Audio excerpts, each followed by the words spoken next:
given that the country has withdrawn its membership, and then nagsabi na nga na we are still considering rejoining, pwede po ba talagang maaresto si President Digong ng ICC?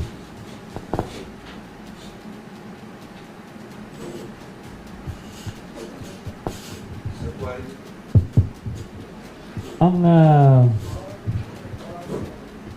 itong ICC issue na to, maganda nga sir, no, at nabigyan ng pagkakataon to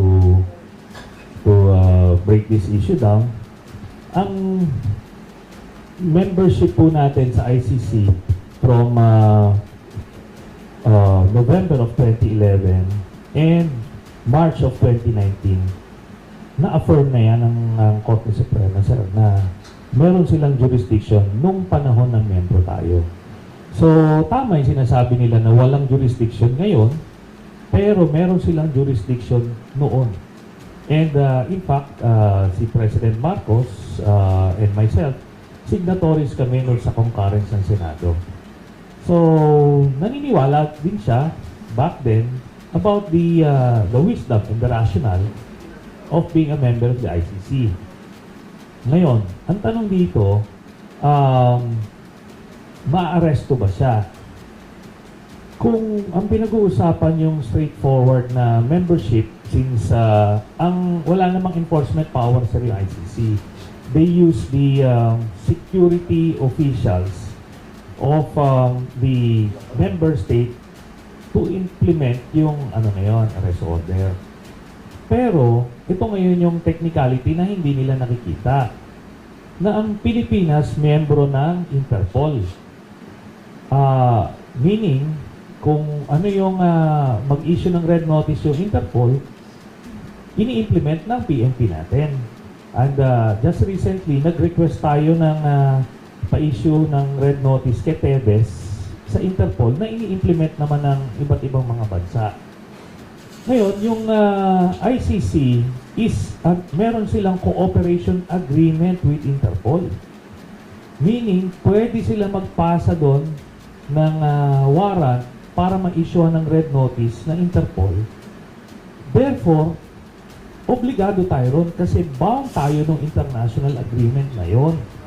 At affirmed na yan ng Korte Suprema na yung ating yung jurisdiction nitong mga international organizations na ito ay sumasakop sa atin dahil pinayagan natin silang sumakop sa atin. So yun serang gagamitin. Naintindihan ko na talagang kung gusto nila manggulo, manggugulo talaga. Pero ito yung ironic nung presidente si Duterte, sabi niya, akong bahala kahit makulong ako, kahit mabulong ako sa kulungan, sagot ko kayo, kahit sa impyerno, lahat-lahat. Pero nung ito na, grabe na, nanginginig na. Gusto magtago sa kung anong lungga. Di ba, akala ko ba tatapang nyo, ang sisiga nyo? Pinagpapatay nila libo-libong mga Pilipino. Ito, sir, walang proseso ito nung pinatay nila. Hindi binag-test. Talagang inuso-muso lang, sinulat-sulat lang. So, lahat yan technically innocente. I agree, marami dyan. May mga talagang mga salot sa lipunan doon. Pero, ang rules natin, ang proseso natin, ikulong mo. Ihuliin mo, i-try mo sa korte, pag guilty, ikukulong. That's how society works dito based dun sa konstitusyon na sinumpaan niya na tutuparin.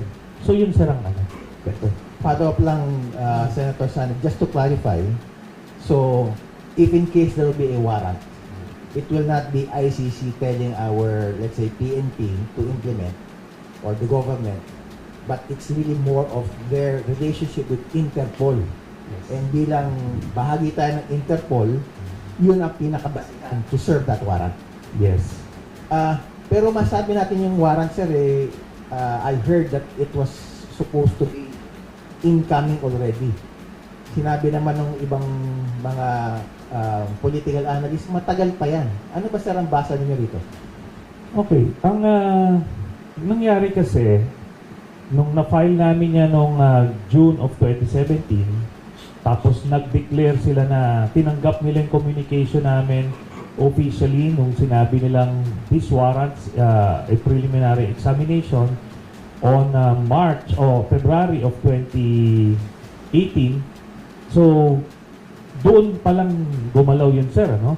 Tapos biglang nag-withdraw yung Pilipinas, no? After nun, nag-request sila ng i-suspend muna yung investigation. Ay, ano pala muna, nung gumalaw yung preliminary examination, nag-declare sila ng investigation around 2021. Tapos nag-appeal yung Pilipinas, sir, no? Napil nila yung decision na tumagal yon hanggang January last year lang. Na-dribble. Pero nung January last year, nung binasura yung apilan ng neto nila Duterte, tinuloy-tuloy na investigation. And according to my information, lalabas yung warrant by late second quarter of this year. Late second quarter. So, Of this within Yeah. within the next 2 or 3 months. Kaya nga hindi na nakakatulog eh. Kung malayo pa itong malabo yan, bakit magpapanik itong mga ito? Di ba? May nagtatanong lang sa akin, sir, dahil you have been spending a lot of your time, energy, resources in making sure these things in the ICC happen, perhaps in favor of those who were victimized by the drug war. May nagsasabi siya, ginagawa niyo ito dahil nagalit daw kayo kay dating President Duterte. Alam nyo, ever since, hindi naman ganyan, yung ako and our group, yung Magdalo, pinakulong kami ni GMA, pero nung nakalabas naman ako, hindi ko naman sila personal eh. Kasi mission-oriented, tapos na eh. Tapos yung mission, eventually nakulong siya. We move on. Ito kay Duterte, ongoing mission ito, sir. Kasi he's still there. He's still trying to damage our democratic institutions. Nakita niyo naman, gusto niyang hiwalayin yung Mindanao, gusto niya mag-coup, gusto niya mag-revolution. All for himself, ano? Kasi ako, admittedly, nag-coup rin ako before, di ba, sir? But we believe it's for the good of the country, the interest of the people, na yung laganap na corruption nun at oppression, yun. And we paid our dues. Nakulong kami, we took it like men, then we moved on. Ito, walang consequence ito, sir. Buong buhay niya, gagawa siya ng kalokohan, papatay siya. Hindi ito naparusahan. Kaya ganyan ang mindset niya. May impunity, may sense of impunity. Ngayon, sir, in addition dun sa pursuit of justice dun sa mga biktima, ginagawa natin ito para hindi na to maulit in the future. Na wala mag-aspire na, let's say, aspiring na politiko dyan na pagka naging presidente someday, sasabihin niya, gawin ko nga, i-purge ko nga itong mga society na walang consequence because they believe they can. Diba? So, kailangan maparusahan ito, si Duterte, para magtanda lahat ng mga yan, nag-iisip niyan.